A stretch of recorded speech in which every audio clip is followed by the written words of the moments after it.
Hey everyone, in today's video I'll be working on my Volvo XC90's Resonator since it's rusty and rattling, and I'll also be installing a dash cam. Let's get to it.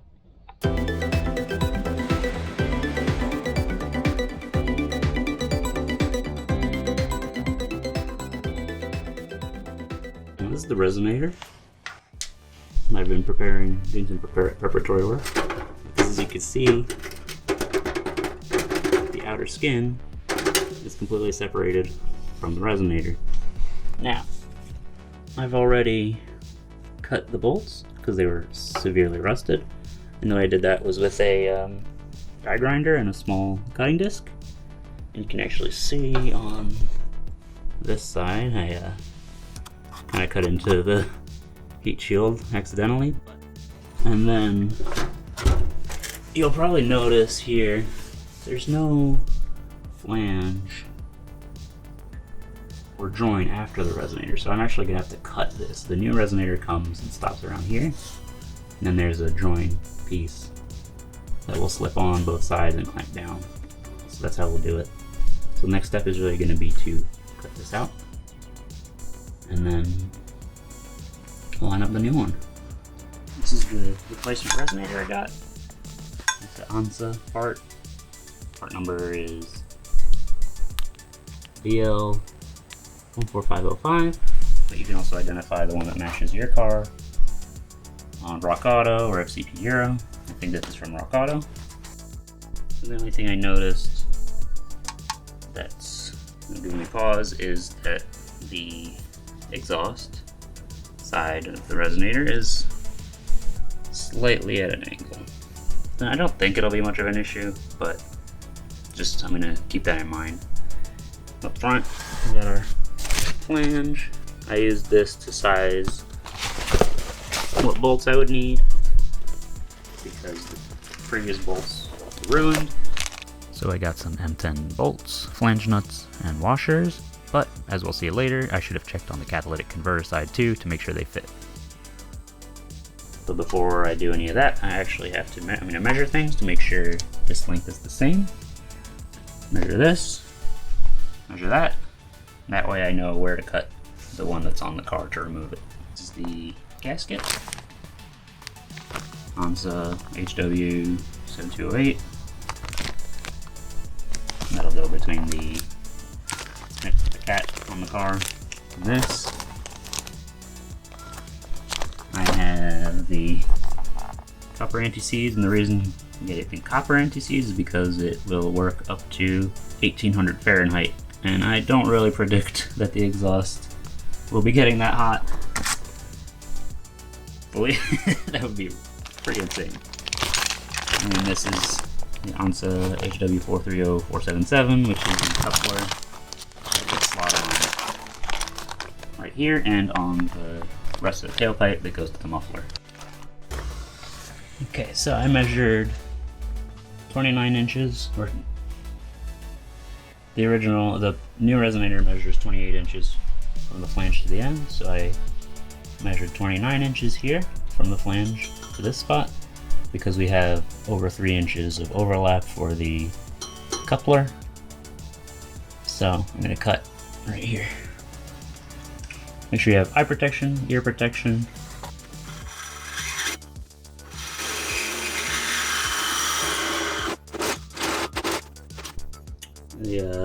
This came apart, which is good, but also I have to support it on my knee right now. So this is the original resonator. As you can see, that's bad. That was completely rusted. Here I'm smoothing out the cut I made, since as you saw it wasn't the straightest one.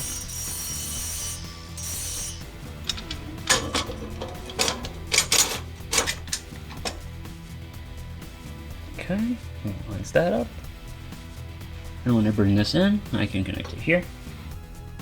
Just slap that over, put the bolts through the flange over there.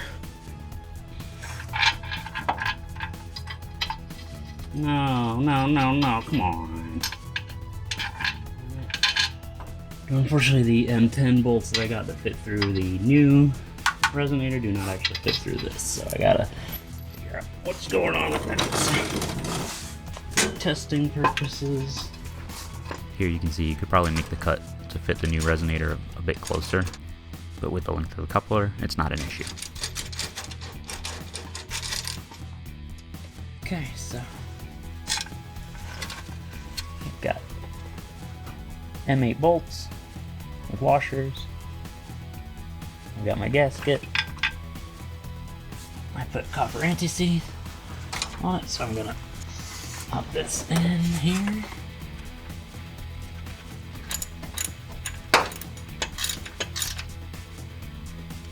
So here you can kind of see I marked every ½ inch on the tailpipe and on the resonator. That way I could make sure I centered the coupler.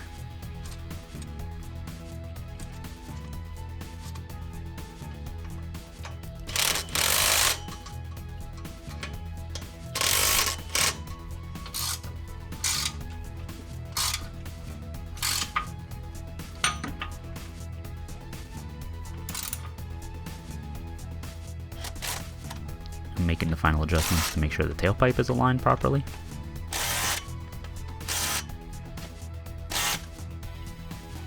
So with the new resonator on, let's get it started. We'll be listening for exhaust leaks or anything. Woo! Let's see.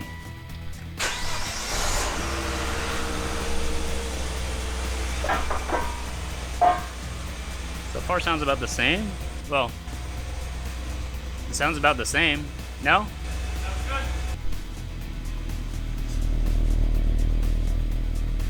Sounds good.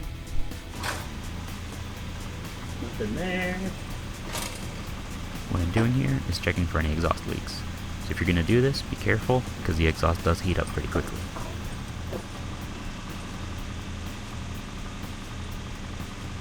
Yeah, it's quiet. So no exhaust leaks. As it is, I didn't put any sealant on the coupler, but it seems like it worked fine without it. So, success. It's good. No more rattles down in the future. Time for regular maintenance, the car says. I already did. Now that the resonator's in, let's install this dash cam. The first step is going to be to remove the kick plate and the driver's footwell, and to do that we're going to have 2 screws. Now to remove the main panel, we have to pull out the side panel a little bit. That pops out. And then we can remove the main panel out, which is held in with 2 tabs now. And the 2 tabs are here and here. So the fuse panel we'll be working with is right here. Now before I choose a fuse to tap into, I have to figure out which side is positive and which side is ground because the fuse tap is directional. With the ignition on, we can check the voltage between where the fuse plugs in and the chassis ground, and I usually find a bolt to use as my chassis ground. You'll have to remove a fuse to test both sides of the connection to determine which one carries 12 volts. Don't forget to double check with the ignition off to make sure the fuse you choose is switched. You don't want your dash cam to drain your battery after all. I also recommend checking in your owner's manual first to get an idea of which fuses may be switched. Now in your owner's manual, page 194, you have your side panel fuses, which I checked and these are not switched, and your under the dash fuses, which have some switched. I would advise staying away from critical stuff like ABS, etc., lights and all. In fact, I could probably go for the 12 volt sockets front and rear, which is 11, and you can actually see which one number 11 is. 1, 2, 3, 4, 5, 6. Number 6 from the right in the middle row, since it runs 12 volt, and I'm probably not going to have anything plugged in 12 volt most of the time. And this is my dash cam setup from my previous car, one of my previous cars, which was a Honda Fit with some cool customizations. I'll put a picture up right now.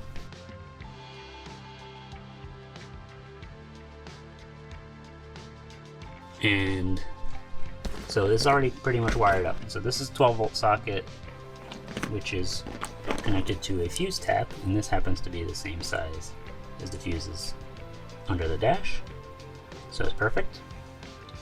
I'm using a 10 amp fuse, and so the way this works is you disconnect the fuse you want to piggyback off of.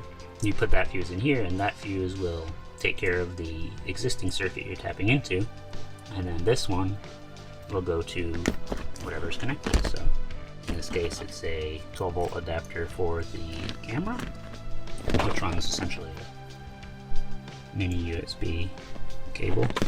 But instead of running inline through the circuit for the, I guess we're doing the 12 volt, this, what we're powering with the piggyback fuse, is going to go to a ground. So we're actually I'm going to use probably the bolt that's under there and wrap this wire underneath and clamp it down, and that is how we're going to connect this. Now I also happen to have a GPS module for the camera, and that is solely powered by a roll jack right here on this one, but a lot of dash cams now have built-in GPS. So I'm going to go test fuse 11 on the panel under there. Alright, that's all good. I'll pop this in. This is going to have to be the top, for the top row, since I found that the top row the fuses go into is 12 volt. Alright, let's get to it. 1, 2, 3, 4, 5, 6. Pull that out. That is going into our fuse tap, the bottom slot, like so. And then you're putting it back this way. It should work. Now I've also removed this panel on the side here, which is just prying it up and out. Very simple panel. It's got some spare fuses and the fuse tool, which is right here. And right here, I'm going to use this ground wire and run it up through here. And then just back this out, wrap the cable around, tighten it back up. So right here, I wrapped that ground in between the washer and the bolt, and snugged it back up. Just using an 8mm socket, and just getting that in there. And now, micro USB that's plugged into the piggyback 12 volt, I can connect this here. Nothing happens because the ignition's off. So now, if I did it right, it should power up. There we go. Okay, so that works. With that done, we can focus on cleaning things up down here. So, under here, we want to find a spot to tuck this away. Alright, so what I'm going to do is, what is this? Well, first I'm going to run this out from in here, because I don't want this to be tangled up.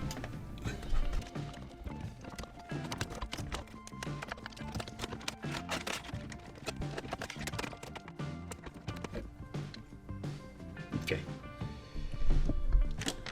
This will get tucked up behind the panel. So right here what I've done is I've actually brought up the 12 volt socket in here, and I'm going to see about making sure that it's secure, and there is a little piece right here that I might be able to run a zip tie around. I'll see about that. And then I've brought my cable out here, so this cable will be able to tuck back in when we're done, and the USB connector is going to be what I run up to the windshield. So after a quick testing, this is going to work. It holds the 12 volt socket in place. It shouldn't rattle. So, oops. Tighten that up. And snip this off. And if you do run it here, you want to make sure it's farther back. And if you want it to look more factory, you can use black or white. It'll be more subtle. But since it's covered up, it'll be a reminder for me if I get in here, like, oh yeah, this is where I put the thing. So now, snip that, and then we're gonna start running the wire. As a quick preemptive move, I actually slotted this right around the black plastic that is behind the mirror, and at the top there's a little gap. Here, there's a little gap where I was able to run this through, and this is gonna come back down here, so I can test the position of the camera, and then make sure I have enough length to run across the top and down. Pop this on, make sure it's facing the right way, and set this right here. It should be good. It's out of the way if you're looking from the driver's seat.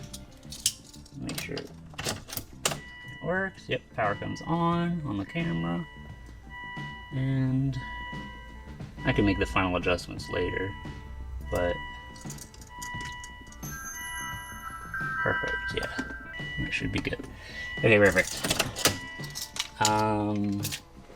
Now I'm gonna run this up. Well, since this is pretty much already secure, just have that run up. And then what I'm gonna do is just tuck this back here into the headliner gently. Oops. Make sure you're running over the windshield. And then we are gonna go into here. So the goal here is to grab what comes behind the headliner, run it into here, and we're gonna bring it down alongside the backup camera cable, which is tucked in here. So to help a little bit, I've got my trusty blue trim tool. I'm gonna pop this up, and if I can, just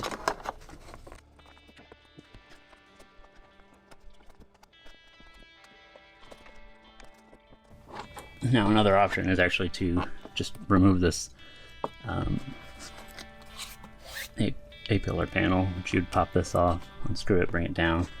They probably should have done that, but this will work. And then we run this down. That is not good right now. It's not set up right. You know what? I'm just gonna pull this down. No, no, no, no.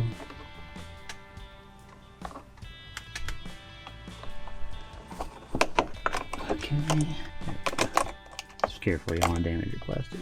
These are 8mm bolts. An 8-pin extension.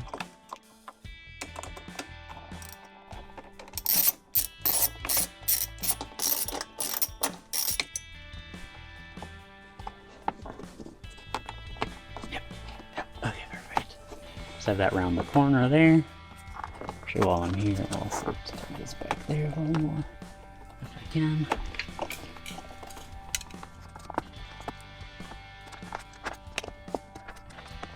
Nice and invisible.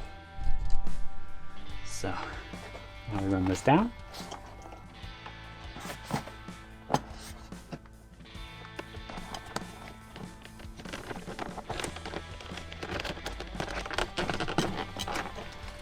And that's in here. Perfect.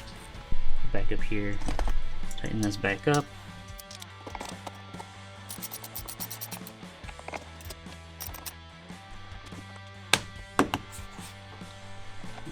Here. Looks good. Now, I had this already wrapped up from my last install, so I'm just going to slot that back in here. Just wedge it in there under the fuse box. Nice and good. Get this cable just out of the way up here. And then slot this on. There we go. That's that buttoned up. Now all we have to do down here is reinstall the panels and the footwell.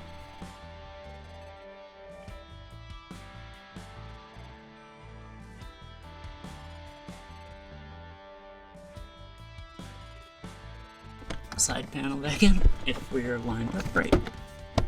Perfect. And that's it. With the camera installed, since I also have the GPS module, I'm going to choose a spot for that to go, and I think that's going to be right up here. And I put some new VHB on it. It's like 3M VHB adhesive, like double-sided. And I should be able to do something here. So that's all wired up. Got my GPS antenna here, just plugged in here, and I realized I had actually run the wrong USB cable to the camera, so it didn't actually, the one I had run didn't actually fit with the antenna connector. They were both facing the same direction, so it didn't work. But I reran that same thing down here, replaced the cable, and while I was at it, I ran the loop from the GPS antenna to the jack here, ran it inside here, and tucked it in back here. So what I did is pop the covers off, take out the bolt so you can pull the handle out, and then right here there's one clip, so you have to reach in with the tool and pop it out. That'll give you some access. Just be careful, there is a harness that runs through here, so just be aware of that.